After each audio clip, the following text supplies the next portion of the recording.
नमस्कार दोस्तों, मैं कुणाल कालरा आपका अपने इस चैनल में बहुत बहुत स्वागत करता हूं। आज के इस वीडियो में हम बात करेंगे what are the planetary combinations या what are the houses to become a lawyer और अ जज। कि लॉयर बनने के लिए या जज बनने के लिए एस्ट्रोलॉजी में क्या क्या चीज़ें आपके कुंडली के अंदर होनी चाहिए, स्ट्रांग होनी चाहिए, क्या क्या होना चाहिए, कौन से प्लैनेट्स इसके रिस्पॉन्सिबल है, कौन से हाउसेस, या कौन जज बन सकता है या कौन लॉयर बन सकता है, किस तरह के कॉम्बिनेशंस होने चाहिए आपकी कुंडली के अंदर जिसमें आप ये करियर एस्ट्रोलॉजी के अंदर कि आप इसको अपना करियर बना सकें। तो इसी वीडियो में हम इस बारे में हम बात करेंगे। करियर एस्ट्रोलॉजी का ये तीसरा वीडियो है।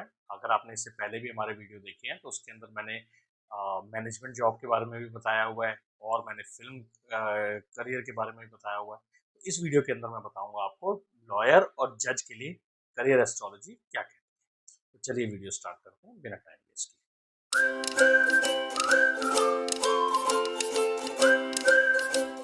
देखिए, लॉयर जज, जज लॉयर के बाद ही आता है कि जज की जो कॉम्बिनेशंस होंगे वो लॉयर के कॉम्बिनेशंस तो होने चाहिए, क्योंकि जज को भी लॉ की पढ़ाई करनी पड़ती है।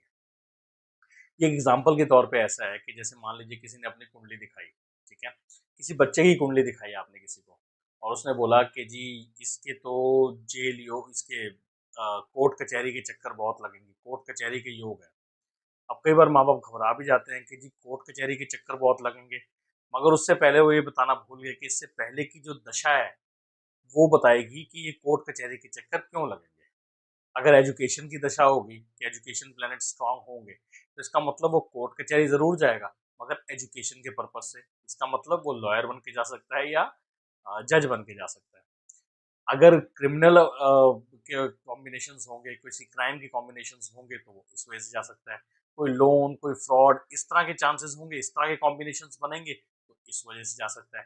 पार्टनरशिप में कोई लॉस या पार्टनरशिप में धोखाधड़ी, अरेस्ट, इस तरह के कॉम्बिनेशंस बनेंगे तो उसके बाद कोर्ट कचहरी के चक्कर इस वजह से बनेंगे। तो हमें ये नहीं देखना कि सिर्फ के कोर्ट कचहरी के चक्कर लग रहे हैं तो हमें घबरा रहे हैं।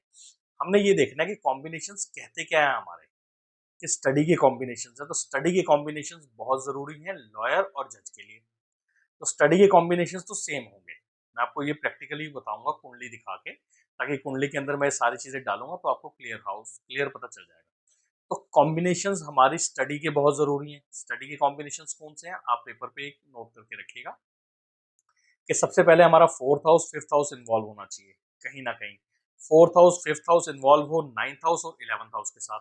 हम जानते हैं एजुकेशन के लिए फोर्थ हाउस और नाइन्थ हाउस देखा जाता है, फिफ्थ हाउस नाइन्थ हाउस देखा जाता है। ये एजुकेशन के डीप नॉलेज के लिए फोर्थ हाउस जरूरी होता है। तो डीप नॉलेज के लिए फोर्थ हाउस और नाइन्थ हाउस देखा जाता है। तो अगर एजुकेशन के प्लैनेट्स इलेवंथ हाउस ये कनेक्शन में है और ये अगर हमारी दशा में आ रहे हैं तो इसका मतलब हमारी एजुकेशन बहुत स्ट्रांग रहेगी। तो एजुकेशन के प्लैनेट स्ट्रांग हो गए। अब इसके बाद हम बात करेंगे कि सबसे पहले इसके लिए प्लैनेट्स कौन से चाहिए। देखिए, सबसे पहले लॉ के लिए जो प्लैनेट्स चाहिए वो प्लैनेट्स चाहिए हमारे राहु, केतु और शनि। राहु, केतु, शनि नेगेटिव प्लैनेट्स होते हैं, मगर उसी के साथ अगर एजुकेशन वो प्लैनेट्स बताते हैं, अगर वो एजुकेशन प्लैनेट्स बताते हैं तो इसका मतलब आप लॉ की या लॉ से रिलेटेड कोई पढ़ाई आप करेंगे। लॉ से रिलेटेड पढ़ाई आ गई तो ये आ गया राहु, केतु और शनि। जो आपका क्वेश्चन था कि प्लैनेट्स कौन से रिस्पॉन्सिबल हैं, तो वो जो प्लैनेट्स हैं वो हो गए राहु, केतु और शनि। अब साथ में वो एजुकेशन हाउसेस दिखाने हैं, ठीक है। अब एजुकेशन हाउसेस की दशा खत्म हुई, उसके बाद जो दशा शुरू होगी, उसके अंदर हमारा राहु, केतु और शनि ये प्लैनेट्स बताने चाहिए हमारे सिक्स्थ हाउस, एट्थ हाउस और ट्वेल्थ हाउस। सिक्स्थ हाउस के अंदर हो या एट्थ हाउस के अंदर हो या ट्वेल्थ हाउस के अंदर हो, या ये तीनों का कनेक्शन सिक्स्थ हाउस के साथ, एट्थ हाउस के साथ और ट्वेल्थ हाउस के साथ हो। प्रैक्टिकली आप समझेंगे तो थोड़ा सा और क्लियर हो जाएगा। तो अभी आप ये समझिए कि सिक्स्थ हाउस का, एट्थ हाउस का और ट्वेल्थ हाउस का कनेक्शन हो अगर हमारा राहु, केतु और शनि के साथ, तो हमारे लॉ के चांसेस ज्यादा अच्छे हो जाते हैं। एजुकेशन हाउसेज हो, राहु, केतु, शनि हो और साथ में इलेवंथ हाउस का कॉम्बिनेशन बन जाए तो ये लॉयर के लिए तो एक अच्छा चांसेस है। और ये जो दशाएं हैं ये उसकी ग्रेजुएशन के आसपास आनी चाहिए। ग्रेजुएशन के बाद मतलब जैसे वो तकरीबन 18-20 साल का हो जाता है, उसके बाद ये दशा मिलनी चाहिए। राहु की मिल जाए, केतु की मिल जाए या शनि की मिल जाए। तो ये तीनों की दशा मिल गई एजुकेशन हाउसेस की, और ये प्लैनेट्स मिल गए, तो साथ में इसके चांसेस बन गए लॉयर के। अब हम बात करते हैं जज। जज एक लेवल ऊपर है। अब आपने लॉ कंप्लीट कर ली तो लॉ के बाद अगर मान लीजिए आपके एजुकेशन हाउसेस खत्म हो गए, मतलब आपकी जो दशा है उसके अंदर हमारा 4th हाउस, 5th हाउस या 9th हाउस, 11th हाउस की इन्वॉल्वमेंट खत्म हो गई। अब जो दशा आई है जुपिटर की मान लीजिए आई है, तो लॉयर के लिए तो ठीक है कि लॉयर में आप अपना प्रोफेशन 10th हाउस का आ गया तो आप प्रोफेशन करेंगे, उसको प्रोफेशनली आप लॉ को आगे लेके जाएंगे और प्रोफेशन में इन्वॉल्व करेंगे। मगर अगर आपको जज बनना है तो आपके ये जो एजुकेशन के कॉम्बिनेशंस होते हैं ये आगे भी दशा के अंदर चलने चाहिए। अगर ये कंटिन्यू नहीं है दशा के अंदर तो आपकी एजुकेशन कंटिन्यू नहीं होगी, और जब आपकी एजुकेशन कंटिन्यू नहीं होगी तो फिर वो जज के अंदर आपको प्रॉब्लम आएगी जज के अप्लाई करने के लिए, क्योंकि एजुकेशन होगी नहीं। प्रोफेशन हाउस स्ट्रांग हो गया, देखिए प्रोफेशन हाउस स्ट्रांग होगा तो एजुकेशन हाउस डाउन जाएगा ऑटोमेटिकली, क्योंकि आप प्रोफेशनली इन्वॉल्व हो जाएंगे, एजुकेशन में डाउन चले जाएंगे। अब एजुकेशन में डाउन जाएंगे तो फिर आप जज के लिए ना अप्लाई कर पाएंगे, ना जज के लिए आप पढ़ाई कर पाएंगे। जज के लिए प्लैनेट्स कौन से इन्वॉल्व होने चाहिए वो मैं आपको बताता हूँ, जुपिटर और सन। जुपिटर प्रायोर पे, क्योंकि आप जज हैं, आपने जज के लिए अप्लाई करना है, तो आपने जज के मतलब आपने एक फैसला करने वाला होना चाहिए, तो फैसला करने वाला एक जुपिटर होता है और एक शनि होता है। शनि तो इसमें आ ही गया, या जुपिटर, जुपिटर इन दोनों की इन्वॉल्वमेंट के साथ ही आप जज के कॉम्बिनेशन आपके पूरे होंगे। प्रैक्टिकली मैं अब आपको बताता हूँ कि ये सारी चीजें मैं जो कह रहा हूँ ये कैसे हो सकती हैं, उसमें मैं आपको बताता भी जाऊंगा तो आपको थोड़ा सा और क्लियर हो जाएगा। तो चलिए मेरी कंप्यूटर स्क्रीन के ऊपर उसके अंदर मैं आपको बताता हूँ। अब ये आप मेरी स्क्रीन पे देखिए, ये स्क्रीन पे मैंने कुछ कॉम्बिनेशन ऐसे बनाए हैं, ठीक है। तो कुंडली के अंदर इस तरीके से कॉम्बिनेशन हो तो चांसेस आदमी के जज के बन जाते हैं। ऐसे कुंडलियां बहुत सारी और बहुत सारे कॉम्बिनेशन होते हैं जो बनते हैं, क्योंकि आपको पता है जज भी बहुत है और लॉयर भी बहुत है, तो कॉम्बिनेशन बहुत सारे हैं, ठीक है। तो मेन कॉम्बिनेशन मैं इसमें आपको छोटे से एग्जांपल से बताता हूँ कि कैसे आप देख सकते हैं और थोड़ा सा इसको कनेक्शन आप मिला सकते हैं। आप ये ध्यान से देखिए कि इसके अंदर हम देख रहे हैं कि जुपिटर बैठा है 12th हाउस में। जुपिटर लॉर्ड किसका है? 5th हाउस का, 8th हाउस का, और बैठा है 12th में। अगर इसी कुंडली को चलित में चली जाती है तो ये चलित के अंदर ये 9th राशि यहाँ पे आ जाएगी 6th हाउस के अंदर, तो 9th राशि 6th हाउस के अंदर आ जाएगी। तो इसकी ओरिजिनल कुंडली है मेरे पास, मैं वो सारे प्लैनेट्स डाल के आपको कंफ्यूज नहीं करना चाहता। तो ये 9th हाउस इसमें, अच्छा 9th राशि इसमें आ गई, तो ये ऑटोमेटिकली जुपिटर का connection 6th house, 8th house और 12th के साथ हाउस के साथ हो गया। साथ में ये 5th असेंडेंट है, तो ये लियो, लियो असेंडेंट वैसे ही मैनेजमेंट और गवर्नमेंट जॉब और इस सब के लिए बहुत ही पावरफुल होता है। तो लियो असेंडेंट एक प्लस पॉइंट है, जिसे हम कहते हैं ना एक सपोर्ट हो गया जज बनने के लिए। अब आप ध्यान से देखिए कि ये जुपिटर आ गया 6th हाउस का, 8th हाउस का और 12th हाउस का, ठीक है। अब जुपिटर से पहले इसको मिलेगी राहु की दशा, जुपिटर से पहले मिलेगी इसको राहु की दशा।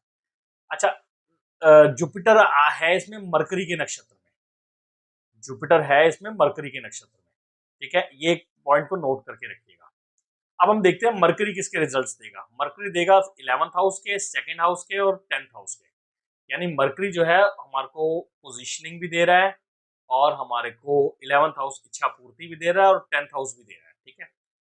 अब जुपिटर मरकरी के नक्षत्र में है तो इसका मतलब विनिंग कॉम्बिनेशंस भी हैं जज के लिए, क्योंकि जुपिटर की जैसे दशा आएगी उसके लिए अंदर वो जज के लिए अप्लाई करेगा, तो मरकरी के नक्षत्र में है तो इसका मतलब उसको ये बेनिफिट मिलेगा।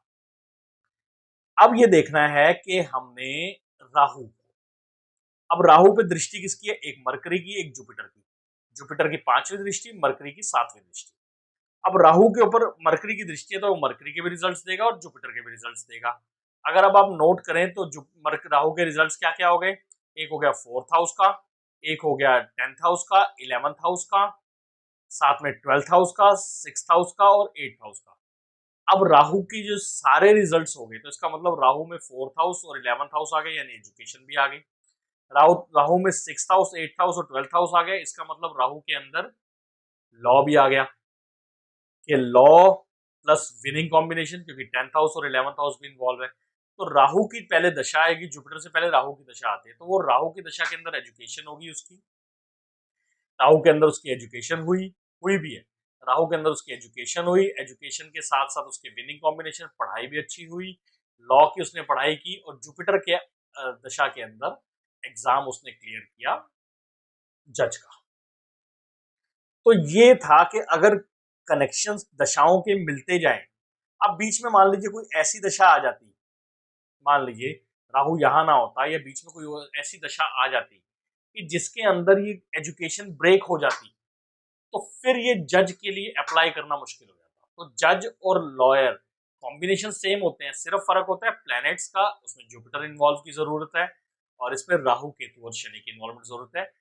जज के लिए एजुकेशन हाउसेस स्ट्रांग होने चाहिए, क्योंकि अगर एजुकेशन नहीं है तो वो जज के लिए अप्लाई नहीं कर पाएगा। सेम चीज है लॉयर जज, सेम चीज है, मगर जज के अंदर एजुकेशन चाहिए, लॉयर के अंदर एजुकेशन इनिशियली चाहिए जब तक आप लॉ नहीं कर रहे। लॉ जब आप प्रैक्टिस कर रहे हैं तो फिर उसके लिए प्रोफेशन हाउस स्ट्रांग चाहिए, एजुकेशन हाउस इतना स्ट्रांग नहीं भी चलेगा। ये थी कुछ चीजें जो मैंने अभी बड़े लाइटली तरीके से बताई हैं आपको। तो ऐसे कई कॉम्बिनेशंस बन जाते हैं, ऐसी कई चीजें बन जाती हैं। कहीं भी देखना है आपने कि 6th हाउस 8th हाउस और 12th हाउस इन्वॉल्व हो रहा है तो घबराना नहीं है, इसके साथ घबराना नहीं है, इसके साथ देखना है कि पॉजिटिव कितने आ रहे हैं, जितने ज्यादा पॉजिटिव आएंगे उतना आप ग्रो करेंगे। इस तरीके से आप लोग ये हॉरोस्कोप देख सकते हैं और ये समझ सकते हैं। दोस्तों आशा करता हूँ मेरी दी गई जानकारी कुछ समझ आई होगी। आपसे अलविदा लेता हूँ, जल्दी मिलूंगा एक नई वीडियो के साथ, तब तक के लिए नमस्कार, आपका समय शुभ।